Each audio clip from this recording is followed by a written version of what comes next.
रहीम अस्सलाम वालेकुम। आज हम नेक्स्ट क्वेश्चन नंबर 6 करेंगे और इसके जो हैं सॉल्यूशंस के बारे में पढ़ेंगे। Explain the impact of the human beings on biodiversity. इसका सॉल्यूशन आपको पेज नंबर 42 टू 44 तक मिलेगा। 6 का जो आपने सॉल्यूशन लिखना है वो यहाँ से स्टार्ट करेंगे। To improve the living condition to species extinction तक, यहाँ तक पहले लिखेंगे। ये डायग्राम ड्रॉ करेंगे। उसके अंदर ये जो पॉइंट हैं, important of tropical forest, over hunting, introduction of the new species, domino effects और पोल्यूशन, और इसके अलावा क्लाइमेट चेंज जो है वो इसके अंदर हम लिखेंगे पॉइंट्स। और उसके बाद हमारे पास नेक्स्ट देखें जहाँ से हम स्टार्ट करेंगे पैराग्राफ लिखेंगे, वो पेज नंबर 43 के लास्ट पे फॉरेस्ट स्पोर्ट्स से स्टार्ट होगा।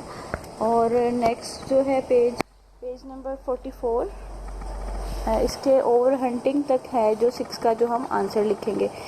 पहले जो है लास्ट पेज 43 टू 44 के जो थ्रेड्स तक हम इसका सॉल्यूशन का आंसर लिखेंगे।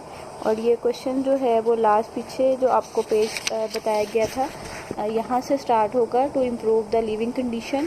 और उसके बाद 43 पे आपको लास्ट वाला पैराग्राफ लिखना है, और 44 पे जो है वो आपने ये जो 3 पैराग्राफ्स आपको मिल रहे हैं ओवर हंटिंग के जो थ्रेड्स तक आपने इसका सोल्यूशन लिखना है। ये क्वेश्चन नंबर 6 का सोल्यूशन है जो आप अपनी नोटबुक पे रिटन फॉर्म में लिखेंगे। क्वेश्चन नंबर 6 का सोल्यूशन आंसर है जो कि आपको फिर पेज नंबर 42 टू 44 तक आपको इसका आंसर मिल जाएगा। 43 पे आपको ये जो ऊपर वाला पैराग्राफ है वो नहीं लिखना, आपने जो लास्ट पैराग्राफ है वहाँ से स्टार्ट करना है। और 42 के जो फर्स्ट पैराग्राफ है वो लिखना है, इसमें ये पॉइंट भी लिखने हैं। और ये जो आपको डायग्राम शो की नज़र आ रही है ये भी आप जो है वो ड्रॉ करेंगे।